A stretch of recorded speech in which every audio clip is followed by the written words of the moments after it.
बिस्मिल्लाहिर्रहमानिर्रहीम। आप देख रहे हैं प्रोग्राम आखिर क्यों मैं कायम एहतशाम हूँ। हुकूमत की तरफ से अवाम पर पेट्रोलियम मसनूआत का बम फोड़ दिया गया है। तकरीबन 4 रुपये 80 पैसे पेट्रोल और तकरीबन 8 रुपये जो है वो डीज़ल महंगा हुआ है। ये सारा सर्कल जब भी ज़ाहिर सी बात है पेट्रोलियम मसनूआत की कीमतों में इजाफा होता है तो इसके कितने ख़तरनाक असरात मरतब होते हैं जो आम तबका है, मिडिल क्लास तबका है, गरीब तबका है उस पर। और इसके अलावा जो स्टेक होल्डर्स होते हैं, जो पेट्रोल को डिस्ट्रीब्यूट करने वाले होते हैं, उनका काम कारोबार कितना मुतासर होता है। कुछ दोस्त, कुछ भाई जो यहाँ पर हमारे साथ मौजूद होंगे उनसे हम बातचीत करेंगे। पेट्रोल महंगा हो गया, क्या कहेंगे, कितना आप लोगों के लिए जो है एक इजाफी बोझ है? हर बंदे के लिए इजाफी बोझ है। जिसने भी कारोबार करना है उन्होंने ड्यूटी ज़्यादा कर देनी है। अब पेट्रोल उन्होंने 4 रुपये महंगा किया है, ठीक है, बिना बताए, ना किसी को पता है ना कुछ हो रहा है, ठीक है, हर बंदा परेशान है। वो ऊपर से महंगाई इतनी है, आपको किस बात आप ये पर कहना चाहते हैं कि इससे मज़ीद जो है वो महंगाई आती है, चीज़ें जो है वो डायरेक्ट एक ऐसी बात है। ऊपर से इन्होंने बार्डर भी बंद कर दिया है। जिसने भी कोई चीज़ मंगवानी है उसने 2 रुपये की चीज़ है उसने 10 रुपये की देनी है। आपको भी इस बात का पता है। 4 रुपये की जगह इन्होंने 20 रुपये महंगा कर देना। और आने वाले दिनों में, चूँकि अभी बजट भी पेश हुआ है, बजट के बाद अगर आने वाले दिनों में मज़ीद महंगा होता है तो कहीं ना कहीं आप समझते हैं कि मज़ीद एक महंगाई का तूफान बेशक बेशक वो आ गया है, आपके सामने आया हुआ है। अभी एक रिसेंट कॉन्फ्लिक्ट भी चल रहा है ईरान इसराइल का, इसके बाद भी बढ़ सकता है। उन्होंने बॉर्डर बंद कर दिए हैं, कोई चीज़ आनी नहीं है ना कोई जानी है। इस बात है कि सारी वो चीज़ें हैं जिससे हम ये समझते हैं कि जो पेट्रोलियम मसनूआत की कीमतें हैं वो बढ़ सकती हैं। पेट्रोलियम मसनूआत की कीमतें बढ़ने से जो है वो फिर इसका बराह रास्त एक असर मरतब होता है और वो आम एक शहरी पर, काम कारोबार करने वाले एक शख्स पर होता है। एक हमारे साथ भाई भी इस वक्त खड़े हैं, बाबा जी यहाँ पर पेट्रोल डलवाने हैं, इनसे बात करने हैं। अस्सलाम वालेकुम सर। वालेकुम क्या नाम है जी आपका? अफजल ये काम करते हैं, लोडर रिक्शा चलाते हैं। जी। पेट्रोल फिर महंगा हो गया है, आप लोगों का कारोबार कितना मुतासर होता है इससे? कोई नहीं, हो गया, दुनिया के नाल ही है बाबू जी। अच्छा, आप समझते हैं कि हो गया तो कोई नहीं मसला, हम इसको बर्दाश्त करेंगे? बिल्कुल। अच्छा, होता कितने पहले जहाँ पर कम था, 100-150 तक था, अब इतना ज़्यादा बढ़ गया 3-4 सालों में, तो कोई फ़र्क पड़ा है आपके बिजनेस पर? नहीं, उदों किदों 120 ਸੀ, अच्छा ਉਦੋਂ ਹੈਗਾ ਸੀ ਕਿਰਾਇਆ ਬਾਈਪਾਸ ਦਾ 300, अच्छा, ਹੁਣ 300 ਰੁਪਏ ਆ, ਬਾਈਪਾਸ ਦਾ ਕਿਰਾਇਆ 1200।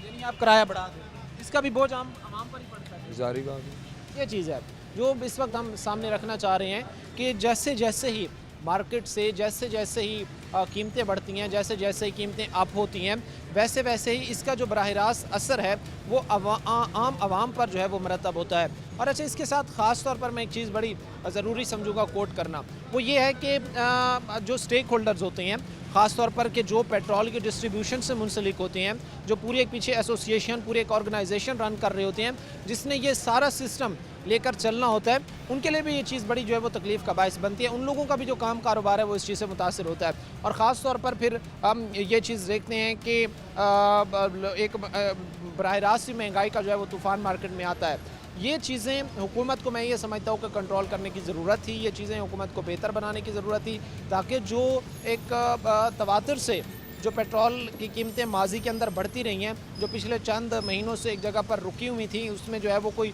ज़्यादा बढ़ावा नहीं हुआ, वो जो है वो कंट्रोल किया जा सकता था। लेकिन अनफॉर्चुनेटली फिर चीज़ें जो है वो महंगाई की तरफ ही गई हैं। और भी दोस्त हमारे साथ खड़े, से भी बात करने। अस्सलाम वालेकुम। वालेकुम अस्सलाम। हुकूमत की तरफ से पेट्रोल फिर महंगा कर दिया है, क्या कहेंगे, कितना इसको बोझ समझते हैं ऊपर, कितना इसको लाइट लेते हैं, क्या कहेंगे इस पर?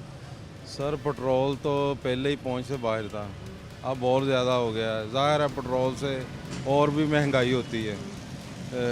अभी तो तकरीबन पहले ही इंसान की पहुंच से बाहर हुआ था, बड़ी मुश्किलात हुई थी, अब और हो गया है। लेकिन ये कीमतें बढ़नी नहीं चाहिए, कीमतें नहीं बढ़नी चाहिए कीमतें। फिर ये भी है ना कि पिछले चंद महीनों में कुछ कीमतें जो है वो कंट्रोल में रहीं, कीमतें बढ़ी नहीं, हालात कुछ बेहतर रहे। लेकिन अब जो बढ़ी हैं तो इससे फिर वही है कि जो पहले आवाम थोड़ा सा रिलीफ मिल रहा था या चीज़ें स्टेबल थी, वह मज़ीद आहिस्ता आहिस्ता फिर महंगाई की तरफ तो जाएंगी। लेकिन वो अगर देखें तो इंटरनेशनल लेवल पे इतनी महंगाई नहीं है पेट्रोल में।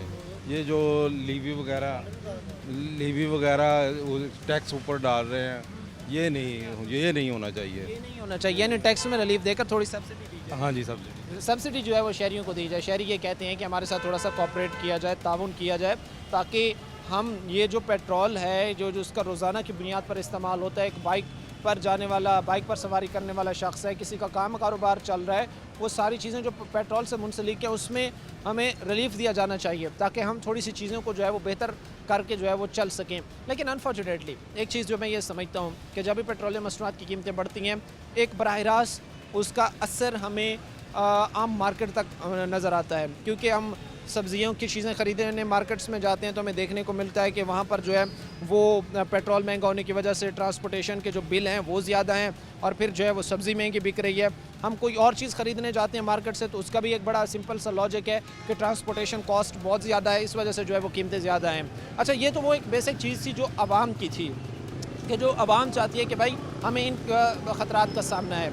अब इसके पीछे जो पूरा एक फ्रेमवर्क काम कर रहा है, जो पूरी एक एसोसिएशन काम कर रही है, जो पेट्रोल को लाते हैं फिर आगे उनको डिस्ट्रीब्यूट करते हैं, फिर पूरी जो है वो एक ऐसे समझ लें कि ऑर्गेनाइजेशन रन कर रहे हैं, उनकी स्टेटमेंट पर जानना भी बड़ा ज़रूरी है। एक तो हर 15 दिन बाद जो कीमतों में रद्दोबदल होता है, इससे कोई कितना एक बड़ा जो डीलर है जो इस वक्त अपने साथ जो है वो आप ऐसे समझ लें कि फैसलाबाद में पेट्रोल तकसीम कर रहा है, उसको कितना जो है वो इसमें नुकसान होता है, और ये चीज़ें फिर आम लोगों के लिए, उनके काम कारोबार के लिए कितनी ख़तरनाक होती हैं। हमारे साथ इसी फील्ड के कुछ स्टेक होल्डर्स होंगे, उनकी तरफ बढ़ेंगे। वक्त मुख्तसर से ब्रेक का हुआ है, उस ब्रेक लेंगे और फिर उनकी तरफ बढ़ेंगे। ब्रेक के बाद आपको खुश आमदीद कहते हैं, अपने प्रोग्राम के सिलसिले को आगे बढ़ाते हैं। इससे कबल जो हमने अवाम में ब्रेक की, हमने आपको दिखाया कि इस वक्त अवाम की आवाज़ क्या है। अवाम ये कहती हैं कि हमने बड़ी मुश्किल से जो है वो एक बड़ा टाइम देखने के बाद जब हम ये देखते थे कि हर महीने जो है वो हमारे लिए नाकाबिल बर्दाश्त जो पेट्रोलियम मसनूआत की कीमतें थी उनमें इजाफा होता था, वो एक टेन्योर हमने देखा, बर्दाश्त किया। अब जब हमें थोड़ा सा रिलीफ मिलना शुरू हुआ है और हुकूमत की तरफ से अगर बजट में मज़ीद लेवी जो है वो ऐड की जाती है, मज़ीद जो है वो पेट्रोल की कीमतें बढ़ाई जाती हैं, तो ये हमारी कमर तोड़ सकती हैं। अच्छा, ये सारी चीज़ों पर ज़ाहिर सी बात है कि जो स्टेक होल्डर्स हैं जो इस सारे निज़ाम को चला रहे होते हैं, ख़ास तौर पर अगर फैसलाबाद की बात की जाए तो उनकी राय लेना, उन एक्सपर्ट से बात करना भी बड़ा ज़रूरी होता है, क्योंकि जो एक सिस्टम में बैठा है या जो एक सिस्टम को रन कर रहा है वो इसको जो है वो बेहतर समझ सकता है, और साथ में सजेशंस होती हैं। अब ज़ाहिर सी बात है कि जो बरसर इक़्तिदार बैठे हैं या हुकूमत में बैठे हैं वो भी आम लोग हैं, उनको भी ज़रूरत होती है सजेशंस की, मशवरों की, ताकि एक मरहले का, एक काम का जो है वो एक अच्छा आउटकम सामने आ सके। इसी चीज़ों पर हम बात करेंगे। हमारे साथ नवीर ज़िया साहब मौजूद हैं, जनरल सेक्रेटरी हैं आल फैसलाबाद ऑयल डीलर एसोसिएशन से। इनसे हम जानने की कोशिश करेंगे कि पेट्रोलियम मसनूआत की कीमतें अप होती हैं, बजट में नए कोई टैक्सेस आयद किए जाते हैं, तो एक कितना बड़ा एक अब ज़ाहिर सी बात है कि महंगाई का फिर एक तूफ़ान आ सकता है। और जो इनका एक पूरा प्रोसेस होता है ऑयल डीलर एसोसिएशन का, जब ये एक ऑयल की तरसील कर रहे होते हैं, उसको जो है वो डिवाइड, एक इनका पूरा एक नेटवर्क चल रहा होता है, तो कितना इनको मुश्किलात का सामना करना पड़ता है अगर कीमतें अप होती हैं, कीमतें डाउन होती हैं, और कितना इनका बिज़नेस इस वक्त जो है वो ऐसे समझ ले कि हुकूमती तवज्जो का मुंतज़िर है या मामलात को बेहतर करने का मुंतज़िर है। नवीर ज़िया साहब हमारे साथ मौजूद हैं, इनसे हम बातचीत करेंगे। सर, शुक्रिया आपके वक्त देने का। मैं ये जानना चाहूँगा फ़र्स्ट ऑफ़ ऑल सर आपसे कि जो हालात इस वक्त चल रहे हैं या जो सिचुएशन चल रही है, जहाँ पर हम देख रहे हैं कि एक बड़ा मुश्किल टेन्योर टाइम गुजारने के बाद जो है वो आवाम ने कदरे कुछ जो है वो सुख का सांस लिया, को पेट्रोलियम मसनूआत की कीमतें जो हर आए रोज़ बढ़ रही थी उनको कदरे जो है वो रोका गया। लेकिन आप समझते नहीं हैं कि अगर आने वाले दिनों में जो इस वक्त हम देख रहे हैं कि इसराइल और ईरान की भी एक जंग छिड़ चुकी है, अगर इस कॉन्फ्लिक्ट के बायस जो है वो आलमी मार्केट में जो है वो क्रूड ऑयल की कीमतें बढ़ती हैं, यहाँ पर पेट्रोलियम मसनूआत महंगी होती हैं, तो महंगाई का एक बड़ा तूफ़ान जो है इस वक्त पाकिस्तानी को ज़द में ले सकता है। जी, बिस्मिल्लाहिर्रहमानिर्रहीम। बिल्कुल आपने सही कहा है। बजट में जो गवर्नमेंट पहले अभी टैक्स जो लेवी के मद में आयद करना चाह रही है, तो उसके लिए मैं ये कह रहा हूँ कि लेवी पहले ही काफ़ी ज़्यादा हमारे पेट्रोलियम प्रोडक्ट पे हम दे रहे हैं, यानी आवाम दे रही है, हम सब दे रहे हैं। तो इसको मज़ीद बढ़ाने की मेरे ख्याल में सिचुएशन अभी ज़रूरत नहीं थी। उसकी वजह यह है कि इंटरनेशनल मार्केट काफ़ी नीचे जा रही थी और गवर्नमेंट ने किसी भी जगह पे उसको रिलीफ नहीं दिया था उस वक्त। लेकिन इसमें यह है कि जो पिछले 6 माह में मार्केट स्टेबल हुई है वो बहुत अच्छी बात है। इसमें हुकूमत को अप्रिशिएट करना चाहिए कि उन्होंने डॉलर की प्राइस भी रोकी रखी है और पेट्रोलियम प्रोडक्ट की प्राइस भी रोकी रखी है। अभी भी इनको रोकने की ज़रूरत है। अवाम के ऊपर ये महंगाई का एक बहुत बड़ा बोझ आने वाला है। ये ईरान और इसराइल की जो जंग है ये भी उसमें असरअंदाज होगी, लेकिन गवर्नमेंट को चाहिए कि अभी इसको टैक्सेस को ना लगाए, चूँकि इंटरनेशनल मार्केट में पहले हमने अवाम को पिछली जो कीमतें थी कम हुई उसमें रिलीफ नहीं दिया। तो इसको रोकना चाहिए। ये 5 रुपये या 8 रुपये 10 रुपये अगर लेवी और बढ़ा देते हैं तो उससे पूरे मुल्क में महंगाई की एक लहर आएगी, और वो फिर दोबारा से जब इंटरनेशनल मार्केट नीचे चली भी जाए तो वो लहर वापस नहीं जाएगी। अवाम अफेक्ट हो चुकी होगी, अवाम को अपना नुकसान अवाम का जो है वो पूरा नहीं होगा। अभी पिछले जितनी भी कीमतें बढ़ती हैं, आप देखें गाड़ियों की कीमतें बढ़ती हैं, मार्केट में ग्रॉसरीज़ की कीमतें बढ़ती हैं, किराए बढ़ते हैं बसों के, तो वो कभी भी वापस नहीं गए। कितनी देर से प्रोडक्ट रुकी हुई है, तो तेल की मसनूआत ऊपर नहीं बढ़ी, लेकिन मार्केट में देखें चीज़ें वहीं की वहीं खड़ी हैं। जो रेट कम हुआ है वो किसी जगह पे भी इफेक्ट उसका नज़र नहीं आ रहा था। तो अभी ये बढ़ाने की जो प्लानिंग कर रहे हैं, इसको मैं कंडेम करता हूँ। ये नहीं बढ़नी चाहिए, क्योंकि गवर्नमेंट के पास कुशन है, इसको वो स्टेबल रख सकते हैं। अभी कम से कम 15-20 रुपए लीटर तक गवर्नमेंट के पास कुशन है कि वो इन्हीं प्राइसेस के ऊपर काम करे, अवाम को रिलीफ दे। ये बहुत ज़रूरी है। ज़ाहिर सी बात है जी कि पेट्रोलियम मसनूआत एक ऐसी बेसिक चीज़ें हैं, एक ऐसी बुनियादी चीज़ें हैं जो जब भी मार्केट में जो है उनकी कीमतें बढ़ी हैं तो एक डायरेक्ट जो है वो महंगाई का तूफ़ान का सामना आवाम को करना पड़ा है। बहरहाल ये चीज़ें जिस पर इस वक्त हम बात कर रहे हैं, ये हुकूमत को बैठ कर सोचने की ज़रूरत है। अगर खुदा न खास्ता जो है वो आने वाले दिनों में इंटरनेशनल मार्केट में जो है वो कोई इस तरह का बड़ा हमें देखने को मिलता है कि कोई मार्केट में जो है वो कीमतें बढ़ी हैं क्रूड ऑयल की, तो इससे फिर मज़ीद जो है वो एक धचका लग सकता है, जिससे मज़ीद पेट्रोलियम मसनूआत की कीमतें बढ़ेंगी। अच्छा, ख़ास तौर पर फैसलाबाद के अंदर जो ऑयल डीलर एसोसिएशन है, आपका जो बिज़नेस कारोबार है, ये कितना मुतासर होता है जब भी हम इस तरह से देखते हैं कि अचानक जो है वो कीमतें अप कर दी जाती हैं, और अचानक से फिर ज़ाहिर सी बात है इस तरह जो इनिशिएटिव लिए जाते हैं जिससे ना एक कारोबारी शख्स आगाह है, ना आवाम जो है वो आगाह है, तो इस तरह से फिर कितना आप लोगों को जो है वो नुकसान का सामना करना पड़ता है? जी, ये जो सप्लाई बेसिकली है, इसमें आप देखें कि एक अखराजात आते हैं। गाड़ी ने माल फिल करना है, कस्टमर्स के पास हमने डिलीवरी देनी है, तो उस पर एक चार्जेस आते हैं। एकदम डीजल के रेट ऊपर जाएंगे तो हमें किराए बढ़ाने पड़ेंगे, और जो कस्टमर्स हैं, अवाम है, वो डायरेक्टली उस पर इफ़ेक्ट होगी। वो भी शोर मचाएंगे, फिर सेलें कम होंगी, हमारा नुकसान इसमें होगा। दूसरे नंबर पे ये जो बिज़नेस की इफ़ेक्ट बात कर रहे हैं, 15 दिन में रेट हम बढ़ा रहे हैं, कभी कम कर रहे हैं, तो 5 दिन तो गुजर जाते हैं कि रेट के इंतज़ार में बैठे रहते हैं लोग कि अब रेट बढ़ जाना है, कम हो जाना है। तो अगर कम हुआ तो सब ख़रीदो फरोख्त कम बंद हो जाती है, उससे अगले 5 दिन फिर हम फ़र्क बैठे तो 5 दिन 15 दिन में काम होता है, जो कि बड़ा गलत है। हमेशा काम वो होना चाहिए जो एक स्टेबिलिटी से मूव करे। तो ये इन प्राइसेस को मंथली करना है। मैं वही बता रहा हूँ कि इन प्राइसेस को मंथली बेसिस पे आप इंक्रीज़ या डिक्रीज़ करें, ताकि कम से कम 25 दिन तो हो कि जो एक पेट्रोल पंप वाला चीज़ ख़रीद रहा है वो 25 दिन तक तो वो उसको स्टेबल लेके चले। अच्छा, इसकी वजह क्या है? मैं वजह भी जानना चाहूँगा, क्योंकि जो इस वक्त तरक्की याफ्ता ममालिक हैं उनमें इस तरह की चीज़ें हमें देखने को नहीं मिलती, जहाँ पर आप हफ्ते बाद, 10 दिन बाद, 15 दिन बाद जो है वो अचानक से कीमतों में जो है वो रद्द-बदल कर देते हैं। मामूली से ही, लेकिन जिसका बड़े पैमाने पर कारोबार है उस पर तो ये बहुत बड़ी चीज़ जो है वो बनकर आप ऐसे समझ लें कि गिरती है।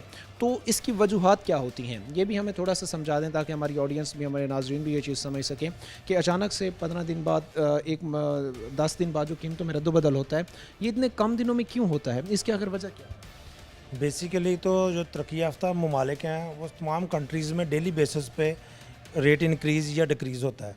वो अवाम पे भी इफ़ेक्ट नहीं हो रहा होता, डीलर्स पे भी इफ़ेक्ट नहीं हो रहा होता, क्योंकि शाम को जो भी रेट आना है वो अगले दिन पे वो काम हो रहा होता है। वो इंटरनेशनल मार्केट के साथ रिलेटेड है। हमारा जो इन्होंने ये किया था 15 दिन बाद वाला, जब रेट बेसिकली बढ़ना शुरू हुए हैं तो गवर्नमेंट ने मंथली बेसिस पे ख़त्म करके 15 दिन पे कर दिया ताकि जल्दी जल्दी रेवेन्यू इकट्ठा कर ले, जबकि पहले मंथली बेसिस पे ही चल रहा था। जब इसको बेसिकली मंथली बेसिस पे ही गवर्नमेंट के पास इतना कुशन होता है, आज हम एक चीज़ इंटरनेशनल बाय करते हैं तो उसका फौरी तौर पे तो नहीं कि सुबह आज रेट इंटरनेशनल मार्केट में $10 ऊपर गया तो और सुबह ही उसका इफेक्ट आ जाना है। वो तो जब वो अगला सौदा परचेज़ होगा, फिर वापस पाकिस्तान में आएगा, फिर उसका इफेक्ट आएगा। तो उसमें एक माह का कुशन होता है, 40-45 दिन तो लग जाते हैं बाहर से सप्लाई आने में। लेकिन इतने टाइम में जो है वो तकरीबन 3 से 4 मरतबा यहाँ पर पेट्रोलियम मसनूआत की कीमतों में रद्द-बदल हो चुका होता है। ज़ाहिर सी बात है कि ये सारी वो चीज़ें हैं जो कारोबार को इफ़ेक्ट करती हैं, जो बिज़नेस को मुतासर करती हैं। क्योंकि जहाँ पर हम देख रहे थे कि ज़रा सुख का सांस लिया जा रहा था लोगों की तरफ से, पेट्रोलियम मसनूआत की कीमतें थम चुकी थी, वहीं पर अब जो है वो पेट्रोलियम मसनूआत की कीमतों में इजाफा किया गया, पेट्रोलियम मसनूआत की कीमतों में रद्द-बदल की गई। और शहरी ये समझते हैं, हमारे साथ जनरल सेक्रेटरी साहब बैठे थे, ये समझते हैं कि आने वाले दिनों में जो है वो एक तूफ़ान आ सकता है महंगाई का, अगर इसके बाद भी जो है वो कोई पेट्रोलियम मसनूआत की कीमतों में जो है वो इजाफा किया जाता है। आगे भी चलेंगे, हमारे साथ स्टेक होल्डर्स होंगे, उनके साथ भी बात करेंगे और इन मामलात को मज़ीद हम गहराई से समझने की कोशिश करेंगे और उनसे सजेशंस भी लेंगे, ख़ास तौर पर सदर साहब से, कि क्या ऐसे इक़दाम किए जाएँ, क्या ऐसे इनिशिएटिव लिए जाएँ कि ये जो हालात इस वक्त बन रहे हैं या जो मुश्किलात पैदा हो रही हैं, इनसे बचा जा सकता है। वक्त मुख्तसर से ब्रेक का हुआ है, हम ब्रेक लेंगे, ब्रेक के बाद वापस आएँगे। के बाद आपको खुशामदीद कहते हैं, अपने प्रोग्राम के सिलसिले को आगे बढ़ाते हैं। पेट्रोलियम मसनूआत की कीमतों में इजाफा कितनी एक आने वाले दिनों में जो है वो महंगाई ला सकता है। तकरीबन जो है वो 4 रुपये 80 पैसे जो है वो पेट्रोल की कीमत में इजाफा हुआ और तकरीबन 8 रुपये जो है वो डीज़ल की कीमतों में जो है वो इजाफा देखने को मिला। ये आने वाले दिनों में कितना हम ये कह सकते हैं कि मार्केट में एक किस्म की महंगाई ला सकता है और उसके साथ साथ जो है वो जो इससे वाबस्ता लोग होते हैं, वो पेट्रोल पम्प मालिकान हों, वो ऑयल डीलर एसोसिएशन से वाबस्ता लोग हों, वो पेट्रोल की तकसीम का एक पूरा नेटवर्क चला रहे हों, वो कितना मुतासर होते हैं, इन्हीं चीज़ों पर हम बात कर रहे हैं। लेकिन वहीं पर इससे कबल जो कुछ हमने ब्रेक की उनमें हमने ये जाना या आपको ये दिखाया कि एक पूरा जो है वो एक सिस्टम होना चाहिए ताकि लोगों को भी इस चीज़ का इल्म हो, जो ऑयल ख़रीद रहे हैं उनको भी, जो आगे ऑयल का बिज़नेस रन कर रहे हैं उनको भी, कि पेट्रोलियम मसनूआत की कीमतों में रद्द-बदल जो है वो कब मुमकिन है। लेकिन वहीं पर जो एक टाइम पीरियड है जैसा कि 15 दिन है, तो इसको ज़्यादा होना चाहिए ताकि एक स्टेबिलिटी के साथ जो है ये काम कारोबार को आगे बढ़ा सकें। इसी मामले पर बातचीत करेंगे, हमारे साथ चौधरी रज़ाक गुजर साहब मौजूद हैं, सदर आल फैसलाबाद ऑयल डीलर एसोसिएशन से।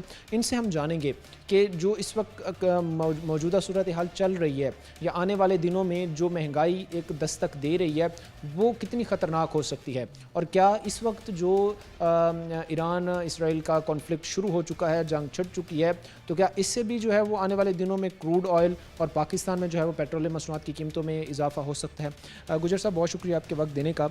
मैं ये जानना चाहूँगा फ़र्स्ट ऑफ़ ऑल आपसे कि ये सारी चीज़ें जो इस वक्त हम नोट कर रहे हैं, आप समझते नहीं हैं कि कहीं ना कहीं आप लोगों के लिए एक बड़ा चैलेंज बनती जा रही हैं कि एक स्टेबल इन्वायरमेंट में, एक ऐसा इन्वायरमेंट के जहाँ पर चीज़ें बिल्कुल ही स्टेबल हों, वहाँ पर बिज़नेस करना, जहाँ पर 1 महीने बाद अगर पेट्रोलियम मसनूआत की कीमतें में रद्द-बदल होता है तो वो एक बेहतर चीज़ है, बजाय इसके कि हर 10 दिन बाद 15 दिन बाद जो है वो रद्द-बदल हो रहा है। जी अस्सलाम वालेकुम।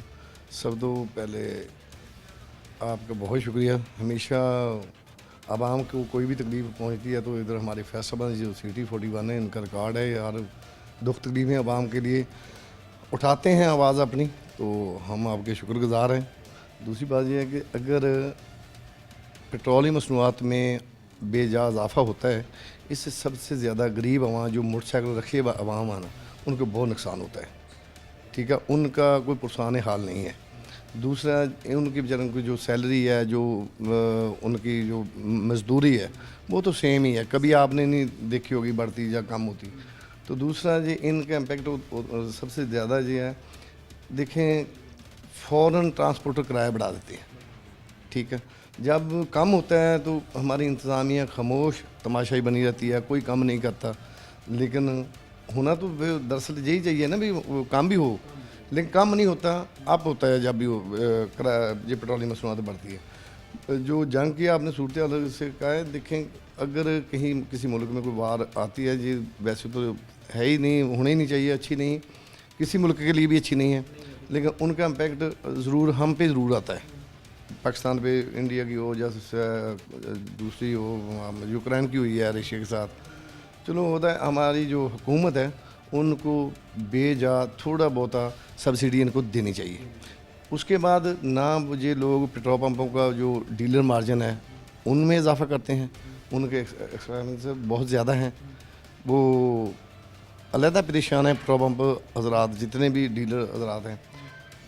वो भी परेशान है। वो देखो सैलरियां दे रहे हैं, बिजली की सूरत हाल ख़राब है, सोलर लगाना पड़ता है हर किसी को, सोलर की एक अमाउंट है जो करती है। आपसे सदर साहब ये चीज़ जानना चाहूँगा, क्योंकि डीलर एसोसिएशन के सदर हैं आप फैसलाबाद में, मैं ये जानूँगा कि क्या ये कमी हुई है जो इस काम से वाबस्ता लोग थे? क्योंकि अगर एक राइज़ होता, जो हमने एक चीज़ें देखी कि पेट्रोल आज से तकरीबन 2 साल पीछे चले जाएं तो तब तो ये था कि यहाँ पर 15 दिनों में कुछ 4 रुपये 5 रुपये रद्द-बदल हो रहा है, तब तो 30-30 40-40 रुपये भी हमने जो है वो नोट किया है।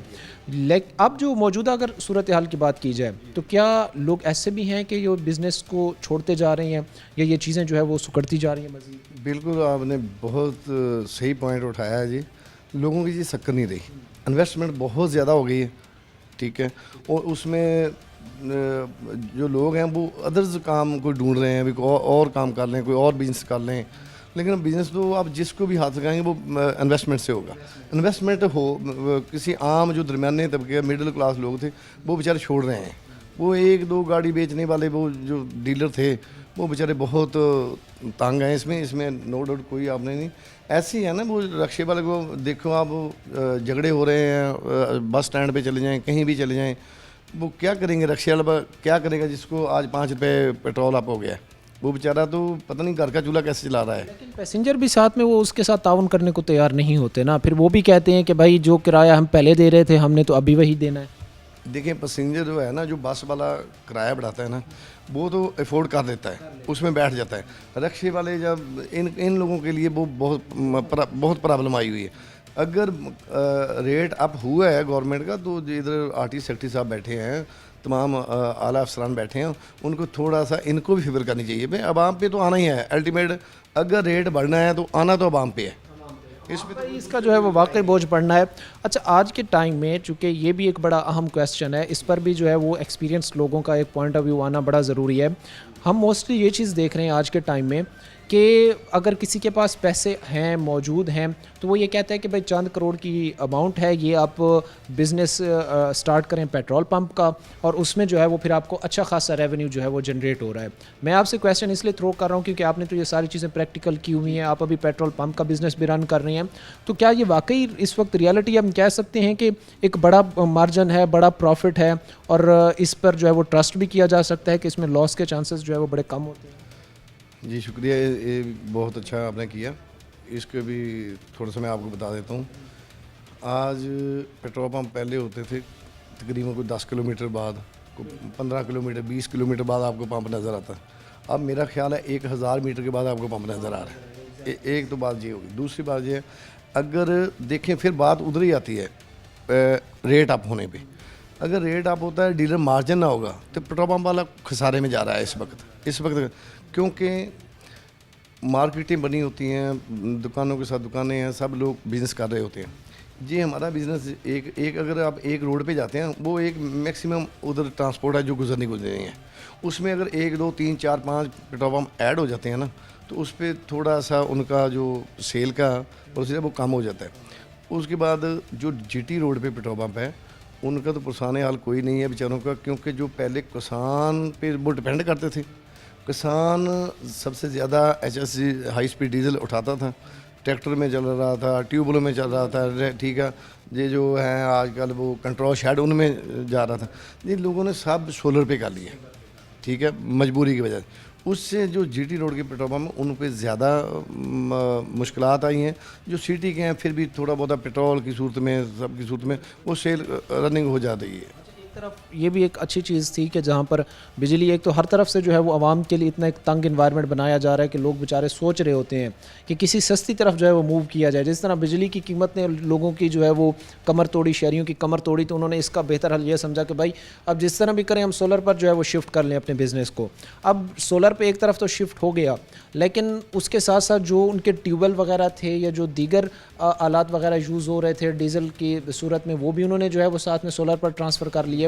तो इससे आप कितना आप आइडिया लगा सकते हैं कि जो पेट्रोल डीजल का इस्तेमाल था वो सोलर के इंस्टॉल होने के बाद कम हुआ है? और चूंकि अभी लोग अवेयर हो रहे हैं इस चीज़ से और आहिस्ता आहिस्ता जो है वो शिफ्ट हो रहे हैं, अगर आगे जाकर मज़ीद ये चीज़ें बढ़ जाती हैं, अगर हम ज़्यादा लगा लें 90% लोग जो है वो बढ़ जाते हैं, तो फिर आगे जाके ये कितना जो है वो सुधर सकता है काम का? फ़िलहाल तो तकरीबन आप एक आर्जी सा रफ सा अंदाज़ा लगा आइडिया लगा रहे हैं। तकरीबन आप कह सकते हैं अभी 20% लोग तो तकरीबन 15-20% लोग चले गए हैं सोलर पे, क्योंकि लोगों का किसान का गुजारा नहीं है। आप इस दफ़ा देख लें कणक का क्या हशर हुआ है, गंदम का, ठीक है।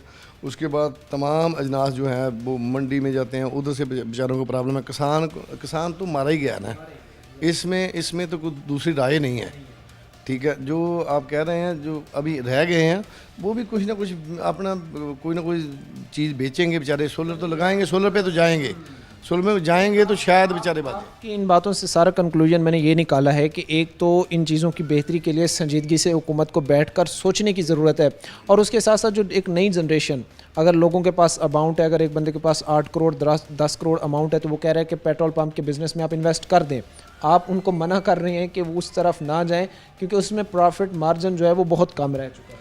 नहीं, अब पेट्रोल पंप का आप कह सकते हैं वो उतना मार्जिन नहीं रहा जितना आज से कोई 5-7-10 साल पहले था, ठीक है। क्योंकि नई नई चीज़ें आ रही हैं, गाड़ियाँ आ रही हैं, वो इलेक्ट्रिक गाड़ियाँ आ रही हैं, ठीक है। मेरी तो सजेशन यही है कि भाई अब कोई ना कोई और बिजनेस भी देना, एक बिजनेस की तरफ तो नहीं भागना चाहिए ना सभी को, तो कुछ ना कुछ आप देखें टाइम से।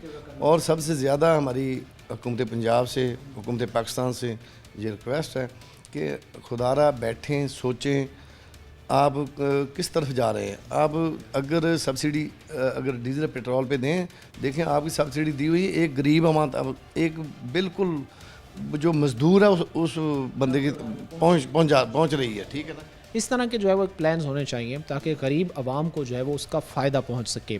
बहुत सारी ऐसी चीज़ें थी जिस पर बात करना ज़रूरी था। हमारे साथ चौधरी अब्दुल रज़ाक गुजर साहब मौजूद थे, सदर all Faisalabad oil dealer association से थे। हमने सदर साहब से ये बात जानी है कि किस तरह जो है वो एक पेट्रोल पंप का ये जो बिज़नेस है ये इस वक्त जो है वो क्राइसिस से गुजर रहा है। उसके साथ साथ जो ऑयल डीलर एसोसिएशन से वाबस्ता लोग हैं या जो ऑयल डीलिंग करते हैं, ऑयल डीलर्स के बिज़नेस से वाबस्ता हैं, वो कितनी मुश्किलात में इस वक्त घिरे हुए हैं। और इसके साथ ही सदर साहब ने चंद एक ऐसे सजेशंस भी दिए हैं कि जिन पर अमल पैरा किया जाए तो हालात बेहतरी की तरफ जा सकते हैं। और ये भी एक पॉइंट वाज़े हुआ है कि इस वक्त डीज़ल का इस्तेमाल कम होता जा रहा है, क्योंकि गाड़ियाँ भी इस वक्त हम देख रहे हैं कि हाइब्रिड गाड़ियाँ, उसके साथ जो है वो इलेक्ट्रिक गाड़ियाँ, फिर उसके बाद आप दूसरी तरफ देख लें जो किसान डीज़ल एक उठा रहा था, परचेज़ कर रहा था, उसकी भी जो है वो अब तकरीबन 20-25% एक रफ़ आइडिया के मुताबिक जो है वो कम हो चुका है, और वो इस वक्त सोलर प्लेट्स की तरफ, सोलर पैनल्स की तरफ शिफ्ट हो चुका है। बहरहाल उम्मीद यही की जाती है कि इस तरफ जो है वो देखेंगे मुतलका महकमे और इन चीज़ों को काउंटर करेंगे, हुकूमतें इस तरफ देखेंगी, और कम अज़ कम जब बजट मेकिंग की जा रही होगी, जब इस तरह के डिसीजन लिए जा रहे होंगे तो स्टेक होल्डर को अपने साथ बिठाकर जो है वो उनसे राय ज़रूर ली जाएगी। वो इस वक्त मुख्तसर से ब्रेक का हुआ है, हम ब्रेक लेंगे, ब्रेक के बाद वापस आएंगे। ब्रेक के बाद आपको खुशामदीद कहते हैं, अपने प्रोग्राम के सिलसिले को आगे बढ़ाते हैं। बजट आया, बजट के बाद जो है वो जहां पर आवाम को एक तवक्कुआत थी कि बजट उनके लिए हवा का एक ठंडी हवा का झोंका जो है वो साबित होगा, वहीं पर जब बजट आया तो अब लोग शायद थोड़े नाला नज़र आ रहे हैं। वो यही कह रहे हैं कि इनमें जो है वो ना कहीं किसी, आप यही कह लें कि सरकारी तबके को रिलीफ मिल पाया, ना बिजनेसमैन को रिलीफ मिल पाया, ना जो है वो वफाकी बजट में आम आवाम को जो है वो रिलीफ मिल पाया। बहरहाल उससे हटकर अगर करंट चीज़ों की तरफ आया जाए, जो मैं समझता हूँ कि एक चीज़ ऐसी भी है जिसकी कीमत अगर बढ़ती है तो मार्केट में जो है वो बराह रास्त महंगाई आती है, उसकी कीमत को कंट्रोल करना जो है वो निहायत ज़रूरी होता है। लेकिन अनफॉर्चुनेटली हर 15 दिन बाद, एक माह बाद जो है वो हमें उसकी कीमतों में रद्द-बदल देखने को मिलता है। और फिर जाहिर सी बात है कि पेट्रोलियम मसनूआत की कीमतों में जैसे ही रद्द-बदल होता है तो जो चीज़ों की कीमतें अप होती हैं फिर वो कीमतें जो है वो डाउन होने का नाम ही नहीं लेती। अच्छा, ये सारा सिस्टम एक तो काम कैसे कर रहा होता है, इसकी बेहतरी कैसे मुमकिन है, इसी चीज़ पर हम बात करेंगे। हमारे साथ शराफत अली ख़ान खटक साहब मौजूद हैं, सदर all Pakistan oil tanker association है। इनसे हम बात करके ये जानेंगे कि किस तरह जो है वो चीज़ों को बेहतर बनाया जा सकता है, क्योंकि जो एक फील्ड का एक्सपर्ट है जब उसे साथ बिठाया जाता है, उससे बात की जाती है, उससे राय ली जाती है, तो वो अपने प्रोफेशन को, अपनी फील्ड को बेहतर समझता है और उससे मालूम होता है कि फ़लाँ जगह पर जो है वो हमें काम करने की ज़रूरत है, फ़लाँ जगह पर काम होता तो चीज़ें बेहतर हो सकती थी। सदर साहब, बहुत शुक्रिया आपका। आप जब पूरे एक पाकिस्तान की एक जो एसोसिएशन बनी हुई है ऑयल टैंकर्स की, जब इस पर नज़र रख रहे होते हैं, जब चीज़ें देख रहे होते हैं, तो आपको लगता नहीं है कि इस वक्त एक क्रूशियल टाइम से गुज़र रहे हैं आप लोग, अगर करंट सिनेरियो, करंट हालात की बात की जाए? बिस्मिल्लाह, शुक्रिया सिटी 41 का। देखें, ट्रांसपोर्ट का शोबा जब से ये मार्ज़ वजूद में आया, ये हमेशा ही क्राइसिस का शिकार रहा है। मैंने ये अपनी पूरी इस प्रैक्टिकल जो ट्रांसपोर्टेशन की जो लाइफ में देखा है, मैंने ग्रेजुएशन के बाद ख़ुद प्रैक्टिकल इस फील्ड में आया हूँ। ये तकरीबन को 35 साल से ज़्यादा का अरसा हुआ है। हमेशा ये ट्रांसपोर्ट को मुश्किलात का ही सामना करना पड़ा। उसकी वजह, बुनियादी वजह ये है कि जब भी हुकूमतें कोई बजट बनाती हैं, कोई पॉलिसीज़ बनाती हैं, कोई कानून बनाती हैं, तो कभी भी उन्होंने ट्रांसपोर्टर को इत्मीनान में नहीं लिया। असूली तौर पर यह होना चाहिए कि अगर आप किसी भी अदारे में, किसी डिपार्टमेंट में, किसी इंडस्ट्री में भी अगर कोई कवानीन नाफज करना चाहते हैं, उसकी बेहतरी को काम करना चाहते हैं, तो उसके लिए सबसे बेहतर फॉर्म जो है वो उनके वो स्टेक होल्डर हैं कि उन स्टेक होल्डर को बुलाएं कि ये हम ये करने जा रहे हैं, अब आपको कौन कौन सी मुश्किलात हैं या कहाँ कहाँ पे आपको आसानियाँ प्रोवाइड की जा सकती हैं जिसमें हम वो कानून लागू करें या वो पॉलिसीज़ लेके आएँ या वो बजट में वो बजट तजावीज़ उसमें उसको मंजूर करवाएं ताकि आपको रिलीफ मिल सके। लेकिन यहाँ पे बदकिस्मती से देखा गया है कि यहाँ पे सख्त से सख्त कवानीन लाने की कोशिश की जा रही ताकि ये जो थोड़ी बहुत इनकी सांस आ रही है, ये सांस भी इनकी बंद कर दी जाए। अब आप रोड्स की सूरत हाल देख रहे हैं, टोकन टैक्सेस की भरमार है, दूसरे टैक्सेस की भरमार है, मोटरवे पे चले जाएँ टैक्सेस की भरमार है, NHA पे चले जाएँ टैक्सेस की भरमार है, डीज़ल की प्राइस आप देखें, स्पेयर पार्ट्स की देखें, मोबाइल के रेट्स देखें, और दूसरे कई ऐसे मसाइल से हम दो चार हैं कि मसाइल ही मसाइल हैं।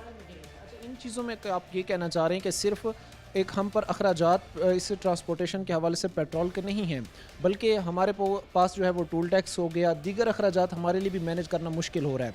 अच्छा, इसमें फिर बेहतरी भी मुमकिन हो थी कि अगर एक स्टेक होल्डर को बिठाया जाता, उनको लूप में लिया जाता तो बेहतरी आ सकती थी। लेकिन अगर आपको नज़रअंदाज किया जा रहा है, अगर आप लोगों को इग्नोर किया जा रहा है, अगर उसी फील्ड के एक्सपर्ट बंदे को ही अपने साथ बिठाकर जो है वो डायलॉग नहीं किया जा रहा, तो इसकी वजह फिर क्या है? मैंने भाई सुबह भी एक आप ही के चैनल पे मॉर्निंग शो में यही बात कही थी कि अभी आपने कभी ऑब्ज़र्व किया है या कभी देखा है कि फाइनेंस की टीम आई हो किसी आबादी के अंदर, किसी आम आदमी से उन्होंने सवाल किया हो कि भाई आपके क्या मसाइल हैं, हम आपके लिए क्या कर सकते हैं बजट में जो आपको रिलीफ दे सके? क्या इस्लामाबाद में बैठे फाइनेंस मिनिस्टर को नहीं पता कि आम आदमी का क्या मसला है? उसका दाल, चीनी, आटा, बिजली, उसके रोज़मर्रा के माल, दवाइयाँ, उनके बच्चों की फ़ीसें, उसके रहने सहने के जो अखराजात हैं, इन तमाम अगर इनको सब कलेक्ट करें तो तब जाके उनको पता चलेगा कि आम आदमी किस कसम पुरसी की अपनी ज़िंदगी गुजार रहा है। ये तो बड़ा आसान है कि आप टैक्स लागू कर दें, लगा दें और क्या कहें हमने जनाब हुकूमत का रेवेन्यू बढ़ा दिया। भाई अब देखें, टोकन टैक्स मैं पेड करता हूँ किस चीज़ का? रोड पे चलने का। मैं NHA पे जाता हूँ, वहाँ पे टैक्स, मोटरवे पे जाता हूँ, वहाँ पे टैक्स, कोई लिंक्स रोड इस्तेमाल करूँ, अब फैसलाबाद की मैं बात कर रहा हूँ, समुंदरी रोड पे जाता हूँ टैक्स, जड़ावाला रोड पे जाता हूँ टैक्स, एक्सप्रेस वे पर जाता हूँ टैक्स, मोटरवे पे चढ़ता हूँ टैक्स। वो भाई चलो टैक्स ले लिया। अब मेरा सवाल ये है हकाम बाला से, जो टैक्स मैं मोटरवे पे हज़ारों रुपए पे करता हूँ वो कहाँ पे जस्टिफाई होगा? माचिस की एक जो मामूली सी तीली को मैं चलाता हूँ उस पर मैं टैक्स देता हूँ। बिल्कुल दुरुस्त है सदर साहब, जिस तरह कह रहे हैं कि हर चीज़ पर टैक्स है, और ये लोग वो हैं जो कॉपरेट करते हैं, जो ताउन करते हैं, जो हर एक चीज़ पर अगर माचिस भी ख़रीद रहे हैं तो उस पर भी जो है वो टैक्स की अदायगी ये लोग कर रहे हैं। लेकिन वहीं पर वो चीज़ें जो टैक्स वसूल हो रहा था, इनकी बेहतरी के लिए लगना था, उसका इस्तेमाल सवाल निशान खड़ा करता है, जो बेसिक पर्पज़ होता है। क्योंकि जब भी हुकूमत के बैठे ओहदेदारान से सवाल किया जाता है तो वो एक बड़ा सिंपल जवाब देते हैं। वो ये कहते हैं कि हम जो टैक्स रेवेन्यू जनरेट कर रहे हैं उसका मकसद ये है कि हम उसे जनरेट करके आवाम की फलाह व बहबूद पे लगा सकें।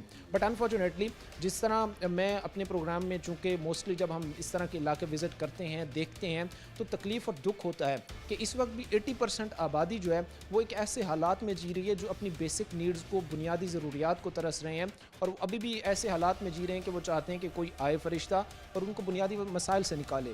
अच्छा, यहाँ पर अभी हमने जिस तरह बात की है, पेट्रोलियम मसनूआत की कीमतें बढ़ी, कीमतें बढ़ने के बाद जो है वो ख़तरनाक असरात मरतब होते हैं। वहीं पर यह भी एक हकीकत है कि आम आवाम को फ़ायदा पहुँचाने में भी हुकूमतें हमें नाकाम नज़र आई हैं, माजी में हों। ये चीज़ें फिर ठीक क्यों आखिर नहीं हो पा रही? हर ही हुकूमत आती है, हर ही हुकूमत ये कहती है कि हम मुश्किल अदवार से गुजर रहे हैं, हर ही हुकूमत ये कहती है कि आवाम को कुर्बानी देने की ज़रूरत है। तो चीज़ें आखिर कब ठीक होंगी? क्या सारी ज़िंदगी ये मिडिल क्लास तबका, आप जैसे हम जैसे लोग ही जो है वो कुर्बानियाँ देते रहेंगे? देखिए, बात यह है कि नाउमीदी कुफ्र है, नाउमीद नहीं होना चाहिए। लेकिन जहाँ जो सूरत हाल इस वक्त पाकिस्तान में पनप रही है ना, जो सूरत हाल, जो ट्रेंड, भेड़ चाल जिसको हम कहते हैं, जो इस वक्त चल रही है, मुझे तो नहीं लगता कि वो कभी ये शराफिया या किसी गरीब आदमी या मिडिल क्लास बंदे की बात करेगा। एक पॉलिटिशियन हुआ करते थे, वो कहते थे कि जिस दिन गरीब का बच्चा जो किसी कच्ची आबादी में पैदा हुआ हो और वो उसके यूटिलिटी बिल्स और उसके 25,000 में तनख्वाह, 25,000 में उसने गुजारा किया हो, वो जब मिनिस्टर बनेगा तो शायद उसकी समझ में आएगा कि प्रैक्टिकल करके आया मेरे पास क्या क्या इसके असरात हैं। अब उनको इससे क्या गरज के किसी गरीब आदमी का चूल्हा जलता है नहीं जलता।